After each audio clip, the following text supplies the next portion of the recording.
Welcome back to A People's Guide to Publishing. I'm Joe Beal, the founder and CEO of Microcosm Publishing and Distribution. I'm also the author of A People's Guide to Publishing, which distills what I've learned from selling millions of books over the past 25 years. I'm Ellie Blue. I'm the editorial and marketing director here at Microcosm. We are an independent mid-list publisher based in Portland, Oregon, and Cleveland, Ohio. We have over 700 books, over 25 employees, and we make about 40 new books every year.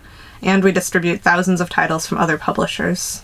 We started this podcast so that we can share what we've learned with newer publishers so that you can learn from our mistakes. Or maybe you just want to understand the publishing industry. This week, we welcome special guest and brand new author of the brand new book, From Conflict to Community. And we are going to talk with Gwen today about all manners of resolving your problems, how we find each other, and how you might, say you maybe are having a conflict with a neighbor, relative, global corporation, how you might manage resolving that. Can you tell us the story about how you found Microcosm to publish your book? I first heard about Microcosm because of the slingshot planners. I had a friend actually who works at the place that I work now, the Gandhi Institute for Nonviolence, and she worked there and she was from Portland and she had this amazing planner. And I was like, what is this thing? This is so cool. And then this little, place in Rochester was selling them. And so I just thought it was really cool. And I checked out your site and I ended up buying a graphic journalism piece on clothing. Yeah, it was really good. I ended up buying some other things. So you were in my brain, and then I saw you at some roller derby events too. I love that you found us through Slingshot and Threadbare, which are two totally different, disparate, but awesome things. And roller derby. And it goes back like 20 years Slingshot, that goes back, that predates us, honestly. Slingshot's been around since like 92 or something. But so, yeah, that's awesome. And what made you think of us as like a good publisher for your book?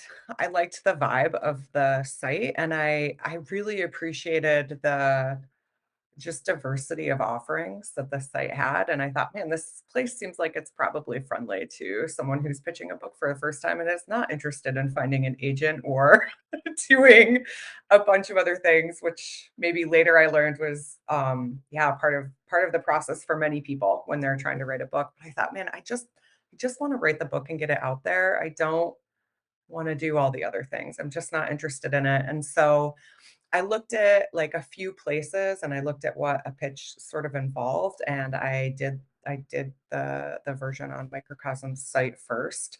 And it was just so easy. Yeah. And I heard back from like Joe pretty quickly, and I was like, oh, great. Yeah, let's do it. It was exciting. Thank you. That is an awesome story of success. And that's the whole point, is it's like, and I feel like this is going to tie into my question. I feel like if you give people the directions about how to succeed and you tell them, this is what we want from you, and we just need you to like read this and give it like some considered thought, I feel like this is how so much of society should work. But then in reality, what we hear all the time is like people assume that they need like a back channel nepotism connection to us. So they will like pitch it from the angle of like, oh, we're both friends with so and so. And you're like, well, we're not publishing our friends lists. We're publishing a book. So tell me about your book. And it's like, so that was we distilled that more and more. And, and I feel like a lot of conflict resolution similarly is about like people kind of not hearing each other, or like finding implied rules in a dialogue, or even like adding maybe like family of origin implied rules into like a dialogue with somebody else. So like where would you suggest that somebody begin when they're having like a disconnect in a conversation that's leading to a disagreement? So I want to hear the answer to this, but I also want to hear Oh. Gwen's background a little bit, and like what Oh. is your book actually about? Like it's about Oh. conflict transformation. What is that? I don't know. I have some background questions before we get into the how So to. demanding. Okay, yes. How did you become the ultimate conflict resolver? I'm laughing in part because I am currently facilitating something with a friend of mine where we're like, wow, just every week there's so much conflict in this group. And there are weeks where I'm like, I actually don't know anything about conflict, as it turns out. So that's part of my laughter. But I think that's kind of true of all of us. Like each conflict is like really new, you know? I think there's tools that work really well, and also sometimes you just have to go with your gut. And the more you work on it, I think the better your gut gets. But okay, so um I grew up in a family that had a lot of conflicts in it. I think like a lot of people. And I just became really interested in like listening in on what was happening and trying to think about, well, like, how could this person say this so that the other person hears them better? And I felt like I had a lot of ideas. You know, I think when we're younger, or when I was younger, I was very confident. I had like all the answers for everything. I think that's true of even little Gwen. Little Gwen was like, "I can fix this fight." Um, yeah.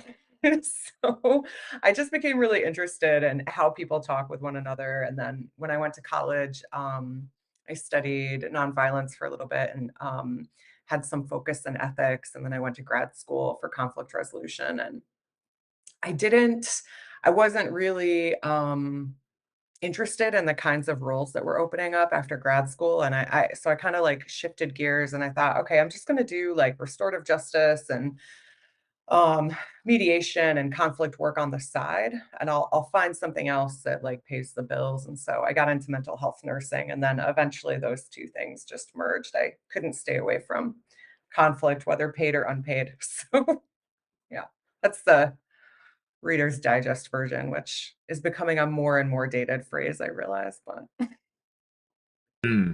Okay, so to work back from Ellie's question to my question, so like, what would you recommend in a situation where I don't know, say like I don't know, maybe my family, or my friend's family, let's say, and there's maybe one person is unwilling to hear the perspective of other people, like, and what would you suggest in a situation where you have like one, if not two, unwilling parties? yeah. So you've got a friend with a conflict. I get it. Yeah. None of us actually have our own conflicts. um, yeah. So I think I, of course, like want to hear more. And some of the things that come to mind first are like, one of the things that I think works best when it seems like you have someone that's like unwilling to listen to anyone else is to actually listen to them again and make sure they actually feel really heard. And to give them as much understanding and empathy sometimes as you can, until they're really clear and you're really clear that they've been heard. Another thing I would suggest is to talk about the way that you're talking together, to kind of have a meta conversation about your conversations when you're not in the fight. So just to set aside some time to say, I want to talk about the way that we talk. Maybe it's only that you're having conflict when it's around politics or something, right? So it's like, okay, well, right now we're talking about dinner, so we're not fighting. So I'm going to say something like, yeah, like Gary, can we just have like a quick conversation about the way that we talk? Sometimes I feel like I'm trying to listen to you, but I don't get the same sense that you're trying to listen to me. And I just want to know what's going on for you. And then to bring just like as much curiosity as you can to the conversation. Curiosity tends to like dispel defensiveness. Um, but the trick is it can't be a trick. You have to genuinely be curious because almost everyone has like amazing BS detectors, and we know when someone is trying to manipulate us into something. So we actually have to be curious, which sometimes is a stretch. Which leads me to one more strategy, which would be go get yourself some really good empathy first and make sure you feel really understood, not necessarily by that person, because we have that need for empathy and understanding, even if we can't get it from the person we really, really want it from. That's all such good advice, and I'm like taking mental notes, and I wish I was taking physical notes. We're recording. I need to read your book again. But our podcast is for publishers and people in the publishing and book world, and there are a lot of like, as you know, we've found doing this for a number of years. There's a lot of sort of recurrent. There's no disagreements. I mean, there's the conflicts you have with any kind of organization where people work together, but then there's like, I feel like the conflicts that I most encounter are conflicts with authors. Mm. And those conflicts are mostly about either royalties and contract issues or about their edits. Those are, yeah. And like, yeah, I mean, I guess I was trying to think if you had any conflicts with us, Gwen, and I don't know if we did have any conflicts with you, did we? I made an inappropriate joke to you early on that if we did, you would be more than equipped to solve them. And I didn't really get much of a response, so I was like, Yeah, was there a conflict there? It may not be clear that I was joking. I'm sure I laughed. I'm also sure I just probably forgot to respond. I love a good dorky joke like that. Yeah. But it was, and yeah, and like just like yourself, I was once a young, arrogant person, I'm sorry, not to put arrogance on you. I was an overly confident, underqualified young person, and I too came at it where I was like, oh, I'm gonna like teach consensus building to like organizations as like a skill. And I did that, and nobody ever was like, what are your qualifications to do this? Like, I see you don't have a high school education. Like, how, and I just like read all the books and I summarized it and I had like really clear notes and I had handouts and it was like, and then that quickly led similarly to like similar approach where it was like, oh, conflict is really what you're teaching in consensus is like you're really working through people to be like, all right, well, you two don't agree, but like it seems like you actually kind of do agree. So let's, and I really, I don't really do it that much anymore. But it's an interesting thing because after at the end of the day, I was kind of like, at this point, maybe I'm just older, but I feel like people could just like read the same books and like work this out on their own. But so like my question for you is like, so what's unique about like your style? Like what did you put in your book that you wouldn't find in like nonviolent communication or like one of these other like sort of historical heavy hitters? Yeah, my ungenerous response for myself would be my book is more mashed up chaos than those other books because I really just didn't want to stick with one model. Like I've had the privilege of learning a bunch of different communication strategies, and I think like at their heart, a lot of them are saying very similar things. They have different strategies, they have some different tools. A lot of them have some of the same core messages. I really, when I like early in like my nonviolence journey, I really disliked nonviolent communication. Like I would not go near you if you were like a big proponent of nonviolent communication. And now I think it's a great tool. I think um it has a bad rap for a reason sometimes. I think when people get really excited about a particular model, they can push that model, and that can be like we know like the best way to turn someone off of something is to try to sell it to them. So, or to try to tell people that they're doing everything wrong and that they should do it this way. So I think my book offers multiple different approaches to some of the same problems and a little bit of a taste of multiple tools. And yeah, I do think for some people have, I mean, I think just like anyone can become good at drawing, and there are some people that pick up a pen and they just like they have that connection with their hand really quickly, and of course they get better and better with practice, but there's some natural innate talent there. I think that's true of conflict. I think some people have an innate ability to listen and understand and integrate and see the overlap where people actually could be connecting. And I think it's a learnable skill.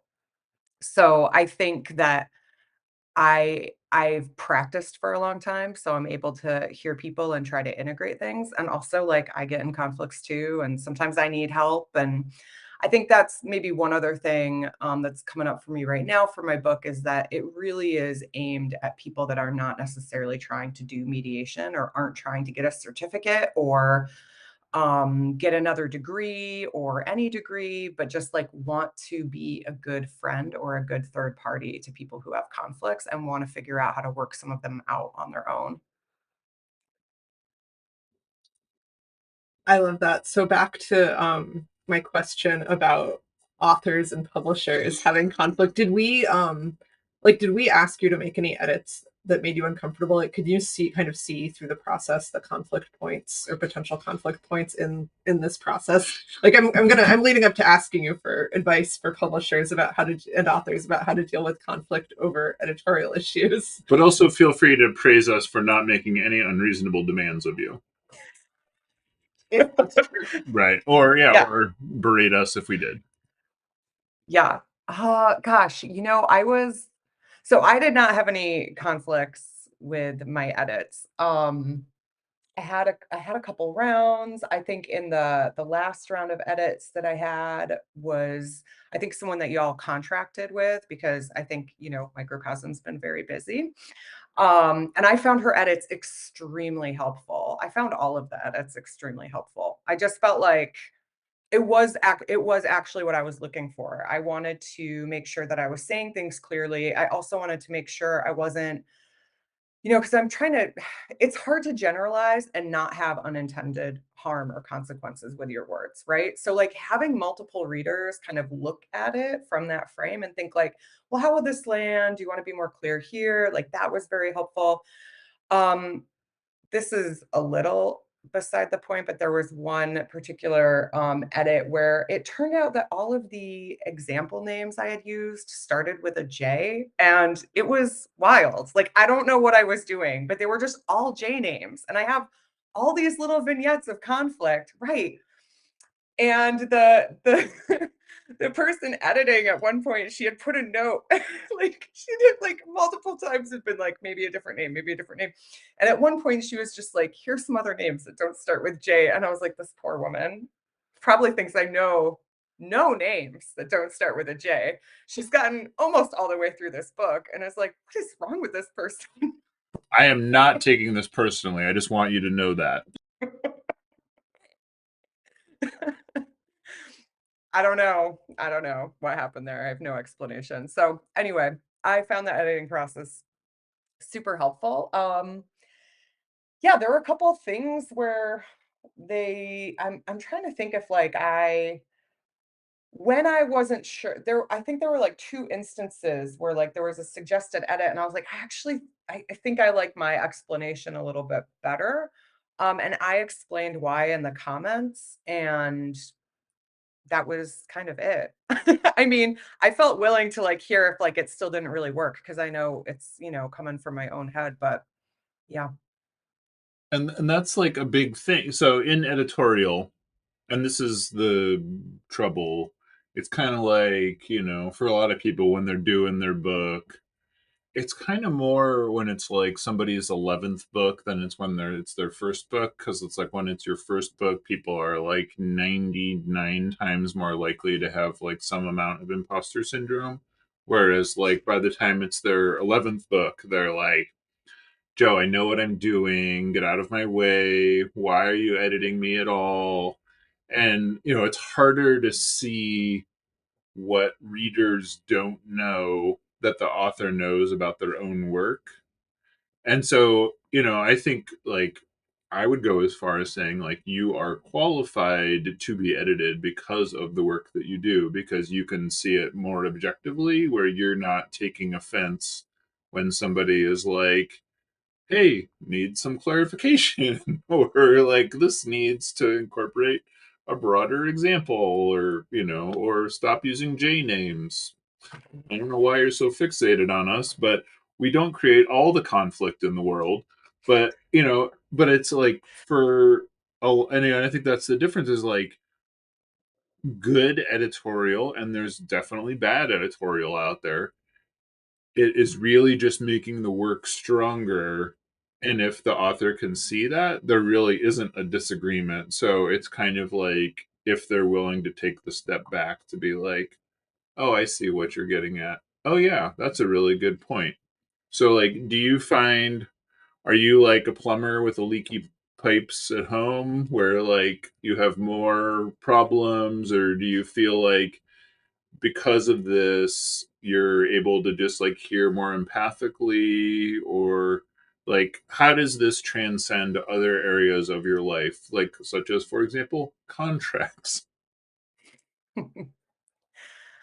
Yeah, I mean, I think I try to practice what I write about or what I mean, I had a lot of years of trying to practice all the things that I wrote about. So none of the things that are in the book are things that I don't use. And it doesn't mean that I don't like have conflicts or things come up. I think for me, the way conflicts will often show up if I have some is like I will not like the way someone is doing something and I need to sit with it and discern for a while before I bring it to them. Yeah, because I might default to wanting to empathize and understand with their side and not have my yeah, like not get my own need for like understanding or something met. So that's been more of like my growth edge with conflict the last couple years. It wasn't always that way. I used to be a real like if I had a conflict, we were talking about it in 30 seconds. Like I was not a conflict avoider. And I wouldn't say I'm an avoider now, but I did like overcorrect, I think, to the other side where I was like, oh, I can really see where they're coming from. So now I get it. So now I don't need to have a conflict anymore. But there's still truth in my perspective too. And it's important. And it's patronizing to the other person to not bring your perspective to them as well. So that's kind of, I guess, the thing that I've worked on the most in the last couple years.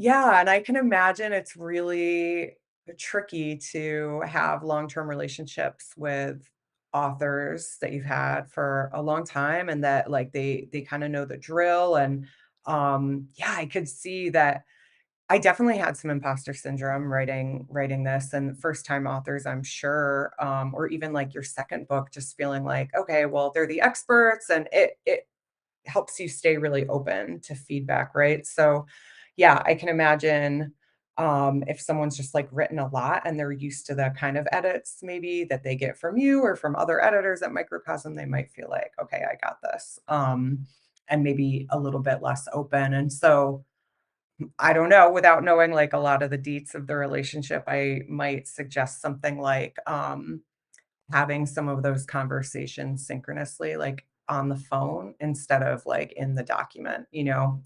If you kind of know you've got an author where it's like, I know every time I give them an edit, it's gonna be, like, a low-key battle, so I just wanna say, like, "Hey, can we set up an hour and just go through some of the edits together?" People are far more open in conversation than they are in text. That is so true. All right. Speaking of people who are not open to conflict resolution, one of the major conflicts that we have as a publisher is with organizations larger than us that have more power than us.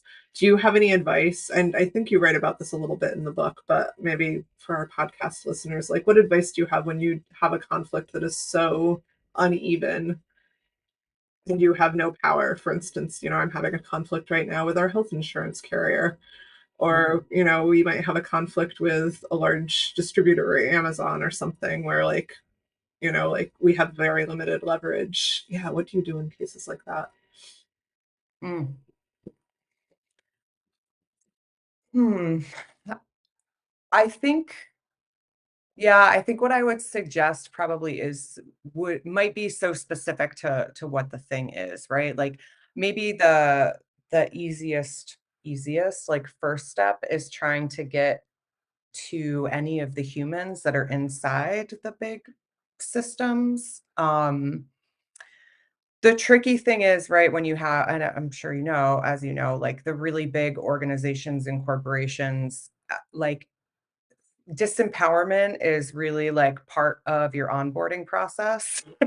Right? It's just like we are disempowered to help anyone with their problem. And what I am empowered to do is empathize with you and say, I'm so sorry, but like this isn't going anywhere else because I don't have any power to change your situation. Right. So, um, yeah, I think the other things I would suggest are really less about conflict transformation and more about like nonviolent actions, instead, which I think, y'all engage in your own way. You have lots of ways for people to get away from some of those big organizations if possible. You have lots of tactics and strategies that you offer for other ways of being. I mean, there's in nonviolence, there's this phrase, the two hands of nonviolence, and one is kind of like blocking harm, and the other is an open palm, like accepting the humanity of other people. And Gandhi also talked about like, there's non-cooperation with harm, but then there's also constructive program and building the world that you want. And I think, microcosm is in the sort of business of building the world that they want to be in. Um, I don't know. That's probably not very helpful. If you have really specific things, I could brainstorm with you, but it's hard. This is more for our broader. I mean, I just text my two closest friends about it all day long, and then they both work in publishing, so they like can relate with the pains of it all. And it's mostly funny because to me, I feel like there's so much, and because it's like there's no humanity to it, so it's like I find the comedy in all their like misbehavior, and that's like really entertaining for me to like look at it from that distance. And it helps. It doesn't help. I There's other ways to leverage it. But Mhm. so, the thing that we didn't really touch on is like, why did you want to write this book? Like, what was it that motivated you? And it's because it's like, on one level, my gut is like, oh, well, there's like books about this. And then I'm like, I don't know that there are books about this from this century. There definitely aren't go to books. And so like that's why your book made a lot of sense to me, because I was like, oh, this is like a skill. This is like a skill I value. This is, and there's like, when we in publishing, we think about this in terms of like shelf busters, where like you want to write a book like yours that's like good executive summary of a bunch of different like opposing viewpoints, but that like makes all the other books irrelevant because you could just read this book. And I feel like you did that really well. But like I would like to hear about what motivated you to write this book. Sure. Yeah. Yeah. Um, there were a few things. I had finished reading Conflict is Not Abuse by Sarah Schulman, and I think Microcosm sells that too, distributes it, right? Yeah. And, Schulman was making a different point, maybe specifically around some of the Israeli Palestinian conflict, but she spent a long time talking about bad friend groups. And I was thinking about it a lot because I was watching people in conflicts in my life and what happened when they talked to different friends and certain friends and who they went to for different advice. And when I was doing conflict workshops with people, I would ask people to like reflect on who do you talk with when you want someone to jump on your bandwagon? And then who do you talk with when you want to make the problem better? Who do you talk with when you just want to calm down, right? These are all different friends, usually. We might go to different people for different things. And I was thinking about how, social media has kind of spiraled us into thinking that bandwagoning is good friendship or good accompaniment in conflict. And I really think there's other ways. There's ways that we can be present for each other and bring out our best selves, right? So I really wasn't seeing that angle in conflict books. What I was often seeing was like, nonviolent communication, for instance, offers this amazing framework that's not just communication, it's not just conflict, it's like a way of understanding human behavior. But it's hard to practice if you talk the way that it's sort of set up, it won't always land well. It's kind of like if you talk in the model of like OFNR, like observations, feelings, needs, requests, it can sound like you're riding a bike with like training wheels or something. It's not how someone would like advise you to speak, right? But that's what people come away with it with. And yeah, and then I also, I was doing a lot of things in my workplace where like someone would have a conflict. I was just having so many side conversations with people where they had a conflict and they were like, I'm going to write this really terrible email. Will you read it and tell me what to write? I mean, I was ghostwriting so many emails, right? Like just ghostwriting emails, ghost having conversations for people. And I felt like, where is the resource that just tells you how to deal with like low level conflicts without calling HR? That was the first thing, and then watching neighbors have conflict and just like not talking about it, but just like calling the cops. So it's just like we're like, we have like some skills for like very small conflict, and then we go to authority for everything else. And there's just like this whole range of things in between. And yeah, I mean, I think lots of books have lots of ideas for how to do conflict in those spaces, but I really wanted to speak to how we can be better accompany better accompaniment to other people's conflict and show up a little bit differently in our own. I love that. And I love that your book does that. And you also teach some really hard skills, or at least hard for me, like being able to like empathize with where somebody's coming from, even when you disagree with what they're saying. Yeah, that's really important. I mean, I feel like that's like life. Yeah, well, I have trouble with life. Oh, got it. It's fine though too. Yeah, it's like natural, normal. But like if you needed to train, you would already be doing it. It's a very good point. I'll be Yeah. practicing that my entire rest of my life. There isn't a thing that tells you how to have a disagreement where one person doesn't have to bulldoze the other, or and I found this a lot where I'm working with an organization and then like people will try to back channel to me, and then it's very apparent that what they're actually trying to do is they have a secret personal agenda, and they think that I can impose their agenda on everyone rather than like this taking everybody's needs into account. And Yeah. so, and that it's just completely fascinating because I feel like that's like another way. It's like attempting to use the mediator as the authority figure. And I feel like that's the other thing that's so brilliant about your book is it's just like you're being like, no, like resolve your own problem. Like this is how you do it. You don't need somebody that can come in with greater authority than you.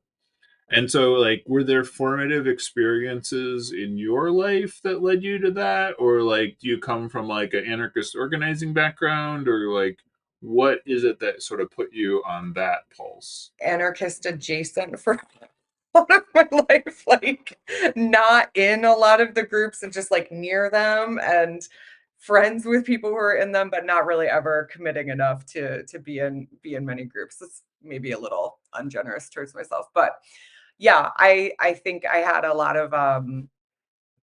of interest in anarchist organizing starting from college on. And I was super interested to hear you did like consensus building training, because yeah, some of the work I do in facilitation is around like consensus building and collaborative decision making. And I do think people have collaborative skills and muscles that they can train. It just like it takes practice, and it seems really inefficient when you haven't been doing it, but using authority is so inefficient, because once you use power over and you force people into things, all they do is sabotage the thing that they don't want to do. Our sense of autonomy is so strong. It's so strong. So if you make decisions or try to do things in a way that doesn't account for autonomy and doesn't actually hold everyone's needs, like people will just break it. They'll do it slowly, they'll back channel, they'll leave, they'll sabotage the project, but stuff doesn't really get done that well, I think, with force.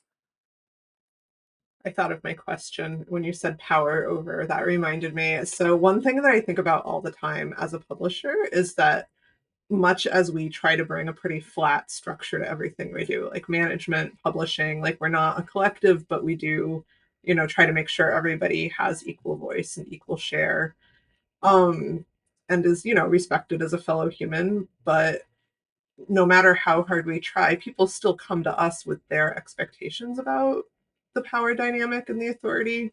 And so, we have authors coming to us and they see us as this kind of all powerful authority figure. Like gatekeeping, yeah. Yeah, and like they respond to that kind of in the way that they respond to authority figures in their life, whether by like fighting us in a pitched battle every minute of every day, or by like kind of doing the fawn thing and kind of trying to like butter us up, or by Or like like avoiding us, or or like acquiescing before there's really been a conversation. yeah, yeah. And like how would you advise people who are in positions like ours where we're sort of reluctant authority figures, like how do we approach that kind of conflict that is not like of our choosing? Yeah, like when somebody else is bringing that dynamic and kind of putting it on us, I guess. And it is there Mm, structurally a little bit, but you know. yeah. Yeah, it's just so hard for us to trust our own empowerment. And I think, I don't know, maybe I have like a few answers. One of them is not trusting people's yeses. And this is something I got from, yeah, one of my mentors that I might have put it in the book, I can't remember, but she had told me once, if people don't have the power to say no to you, then you don't know what their yes means. And I think about that as a leader of an organization myself, where we try to have a flat structure, and the nonprofit world makes it right now so that we don't have a way to actually be flat, right? So we're trying to approximate that in some ways, and make as many of the decisions as possible collaborative, while also knowing that like I have to sign the checks for certain things. And anyway, so I try to keep in mind that no matter how um yeah, friendly and relational I feel like I'm being, that there is still power there, and just to name it with people, I find actually brings a lot of relief. So it also, I can just be really transparent with people about where my power is and isn't, and I try to like name where I see their power, I do like feedback workshopping with a colleague of mine frequently, and I'm technically, her boss, and we talk about this dynamic and how we give feedback with one another, and just naming like we can't pretend that it isn't the case that even though we're not set up to do this, I could, if I wanted to, fire her, right? Like that is true, and she does not have that same authority over me, and it doesn't help anyone to pretend that it's not there. Um, we do try to set up structures so that it is pretty far from that, but right now that's still how it is. So I think a lot of transparency builds trust, even if it feels already transparent to you, just naming it like this is the power that we have here. And I understand it doesn't feel like, you have power in the same way. And naming like, yeah, this is I I am, you could make a guess, like I am guessing that you're feeling disempowered around this. Um, and I want to just like let you know from my perspective, like you could totally do XYZ things, like that's within your power. And yeah, and just invite people into feedback conversations if you can, and really, really ask for the feedback that they don't want to share with you. Just ask for it over and over and over again until they trust that you actually want to hear it. Yeah, I run into that one all the time where I'll be like, so like my assistant often is the one that is editing me, and like I'm on a tier above her. And so I'll be like, how do you feel like this project went? And in response, she'll be like, how do you feel like it went? Which I'm like, Mhm.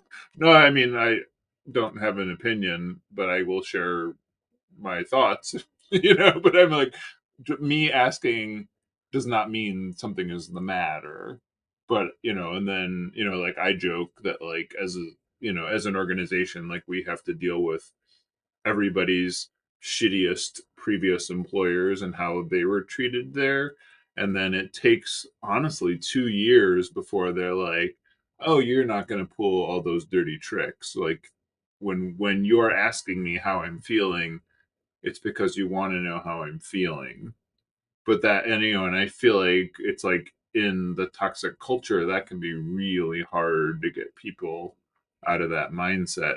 So I appreciate, yeah, like naming like Yeah. the tenor and like guessing and asking, and then yeah, like you can draw them out as you establish trust. But Yeah. yeah, that's a tough one. And I mean, I think Gwen is right, though. Like, that's something that I don't think about enough is that the stakes genuinely are higher for the other Oh person yeah. than for us. Like, if we're managing someone or even with an author, like, if they come around and are forthcoming with us, it's hopeful. But if they take a risk and it doesn't pan out, that could really harm them Yeah. much more. So, like, yeah. And I think about this a lot as an author too. Like, there are definitely authors that come to us and like once we've like come to an agreement and like we're gonna do the book, and then when they reveal themselves to be incredibly like unwilling to collaborate with us, like there's literally 1,000 potential pitches versus what we actually publish. So there's no reason to work with somebody if they're not going to like result in a book that is like going to be appreciated by readers. And so, but they don't understand that. So like they think they're in, whereas like we're have to backpedal it a lot to be like, if we can't get people to read your book, there's no reason to make it exist. So it's like kind of on the supply and demand side where it's like we're friendly but we're not friends, like we're working on this project together, we're not like married to you. It's like a different sort of relationship dynamic, whereas like for our staff, like they're our people, so like we take care of them, like we're on the same team, we're like working towards the same goals, and it's like a very different kind of relationship. And that, yeah, and I think about like power in those ways, like both Mm. like who we are beholden to and like who, and it is true, like at least in our industry, probably in general, that like 1% of the people create 99% of the problems. And and so it's like that's sort of like the proportions you're up against all the time, or like 1% of the people are 99% of my inbox, as well. But it That's Yeah. true. but it is an interesting thing where like, yeah, you're kind of, I mean, and I think about it a lot, that I'm just like, every way that this person was mistreated throughout their life is like what is making them think this is the best tactic to employ against me right now, and that's, or with me, or whatever, and sometimes it's Yeah. like really healthy. But so I mean, I try to be like empathic in that way, you know Hmm. yeah, I think your book would be really good, especially if like somebody hasn't thought about power dynamics or thought about like resolving conflict. Because I think like there's a lot of people like that I know that like their whole life is about sidestepping conflict. And so like if you haven't thought about either of these things, like From Conflict to Community is like such an awesome resource for bringing that, like, not, and in some degrees healing, but then in another case, like, and like my family is not in my life whatsoever and hasn't been for a long time, but like I could think about like how difficult and painful that would be for people that like have to deal with people like that, where there is like that much history and all that. Yeah. I'm like, man, that's Yeah. so, and it's like, even for my closest friends, like that's the bulk of what they want to talk about. It's like, oh, my family did this shitty thing. And you're like, guess you're not cutting them off. So work this out. So it's kind of like, yeah, I think about it too, where I'm like, your family gets to Yeah. kind of get away with shit that like you wouldn't let your date do. Yeah. Yeah. Yeah. And I appreciate the compliment on the book, and I was also thinking about when you were sharing this vignette around you and was it your assistant you said? Yeah, yeah. Yeah, where you like asked. So I was thinking about, it's kind of like related to the question that you asked before, which is setting up a feedback system with one another so that the expectation is that you're both sharing things that are not working for you. So it's like, I right now I have set up with yeah, with the folks that I work with, that we every like couple of months do this like feedback process where we're both sharing like what is working and what's not working and then make requests. And like the expectation is that we are naming like something in like three different categories that we don't like or is like not working for us about the way that the other is being, so like I got to hear that we have at the Gandhi Institute like this really big garden where there's like community gardening, and I do a lot of work, but gardening is not one of them. I have like, I don't know, just like a gap in knowledge and understanding about gardening. And I joke about it sometimes where I'm like, okay, well, this is what I understand the gardening update to be. And you all know I can't grow anything. So, and I'll like joke about it. And then one of the pieces of feedback that I got from staff is like, it actually makes me worried that you don't care about the garden when you make those jokes.